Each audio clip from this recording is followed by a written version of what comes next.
This is Guelph Central Station. Typically it is buzzing with activity as people go to and from to their various buses. They're heading to work, they're heading to the grocery store, they're heading to school, they're heading to a myriad of different places to see and be in the city of Guelph. Today though, it's as quiet as the proverbial tomb because today is day one of the Guelph Transit Lockout. The Amalgamated Transit Union Local 1189 voted last night to reject the city's offer. And as a consequence, the city has moved forward with lockout plans, which has resulted in the much quieter than normal Guelph Central Station.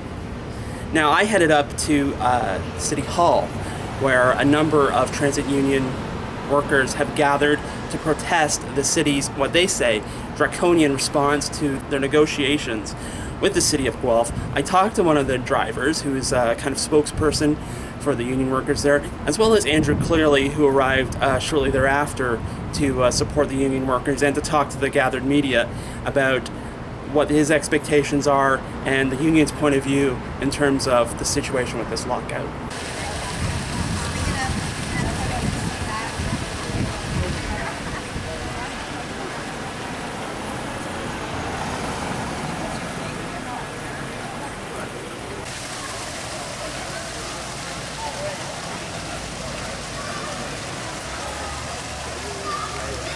How many of the ATU members would you say have been down here today or are taking part in this protest today? I bet you we've had at least 80 here, but keep in mind the university's a big hub, and of course our transit barn, we have to have a presence there. So we've got quite a lot of people out, considering people were asked to show up for their shift. Mm-hmm. And that means there's a night shift yet, and so we've got quite a lot of people out. It's pretty emotional for everybody.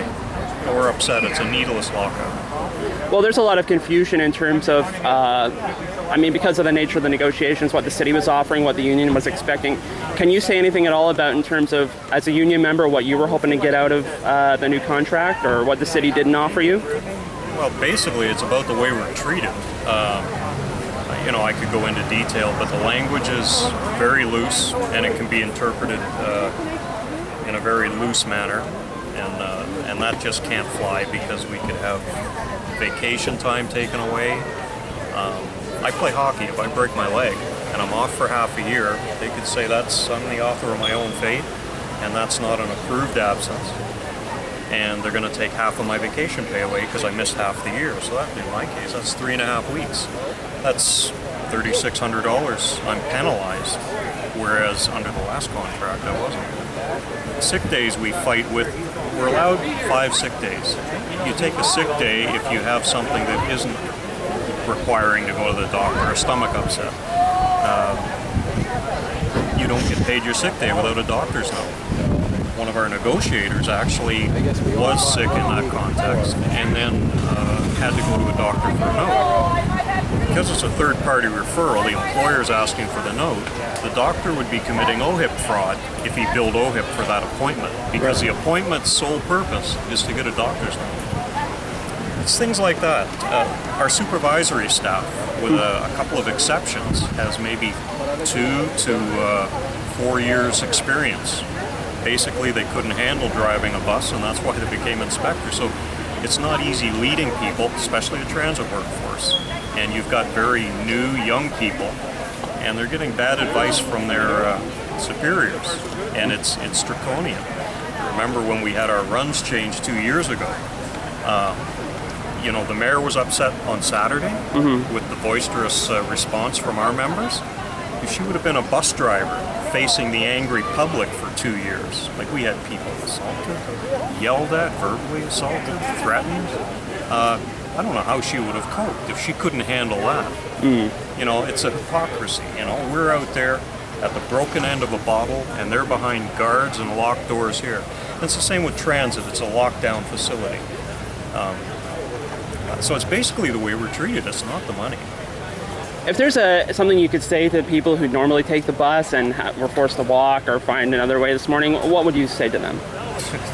We showed up in our uniforms. You look around you, you've got the entire day shift here at Transit and at the university ready to drive. And if they came out now and said, okay, let's get back to work and we'll talk, we'd be driving our buses right now. Over the struggles, when we changed our runs, over those 2 years, it was hell. And then when they finally added more frequent service, because the original change obviously didn't work, people interacted with us, and they understand where the problem is now. We're doing our best. It's just everything is ran so tight, and the only way to keep things going is to intimidate drivers to drive above the speed limit.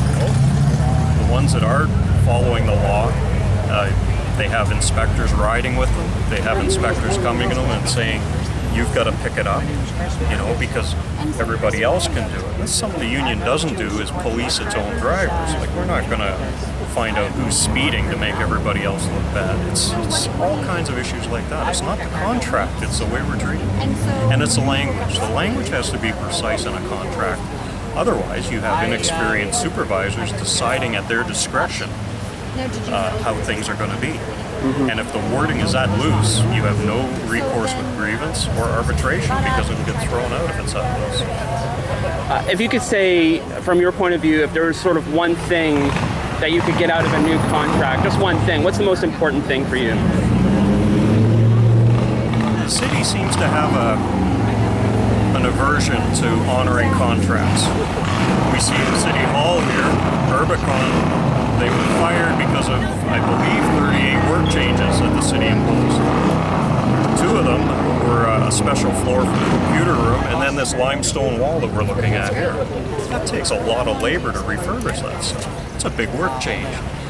And to fire Urbicon, well, they violated the contract. The judges ruled that. But they do it with every other contract, with transit contract, labor contract. They interpret things the way they want it, and then it's up to us to fight back and try and convince them, or if need be, go to arbitration. We've had cases where a woman had 49 different types of drugs prescribed for, a lot of them narcotics, to deal with pain from a gallbladder emergency surgery she had that went bad. Manulife and the city wouldn't approve her on sick leave, although she did finally after arbitration. But who prescribes 49 different types of meds to have a woman driving a bus under those type of drugs? And this is it. They don't care how the employees are feeling. They want them in the bus. And we've been accused of transit theft, overtime theft. They don't take into account that our late night bus service is legislated by council, and it's done on overtime. There's all sorts of other things,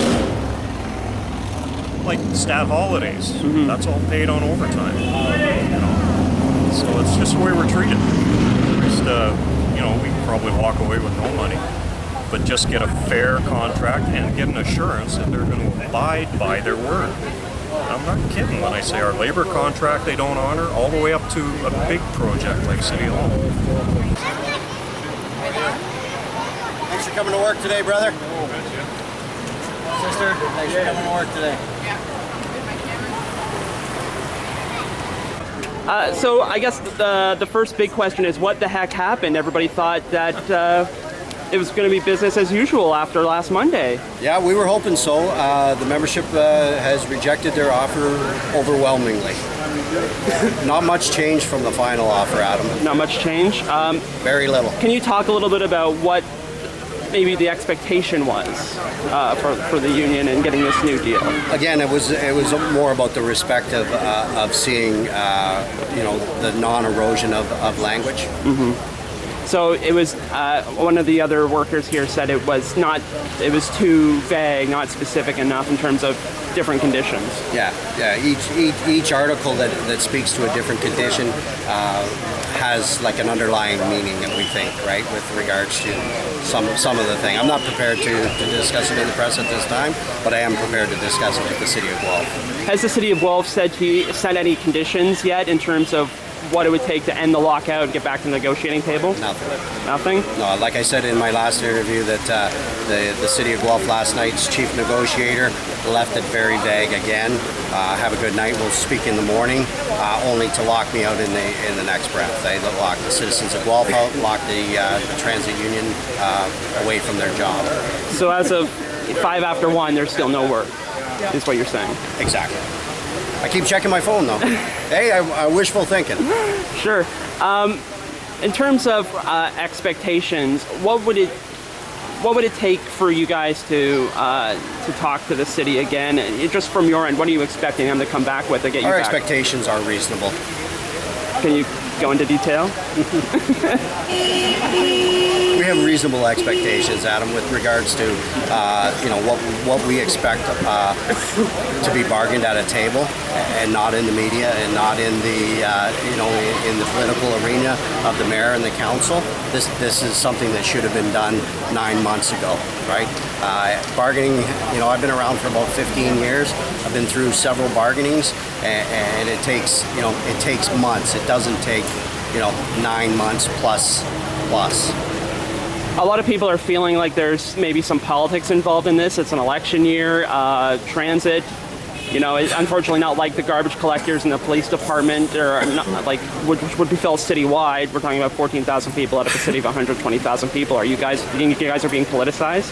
Well, again, I think we may be a pawn in the political game that some people are playing. I couldn't say for sure what that game is, but I believe if you delve deeper into it, with regards to some councillors and being on either side of the fence, right? At this point in their political group that they feel to push forward.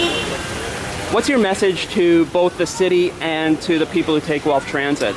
Again, I'm very apologetic to the riders and the citizens of Guelph that we're going to have to endure this type of behavior from the City of Guelph Council and staff.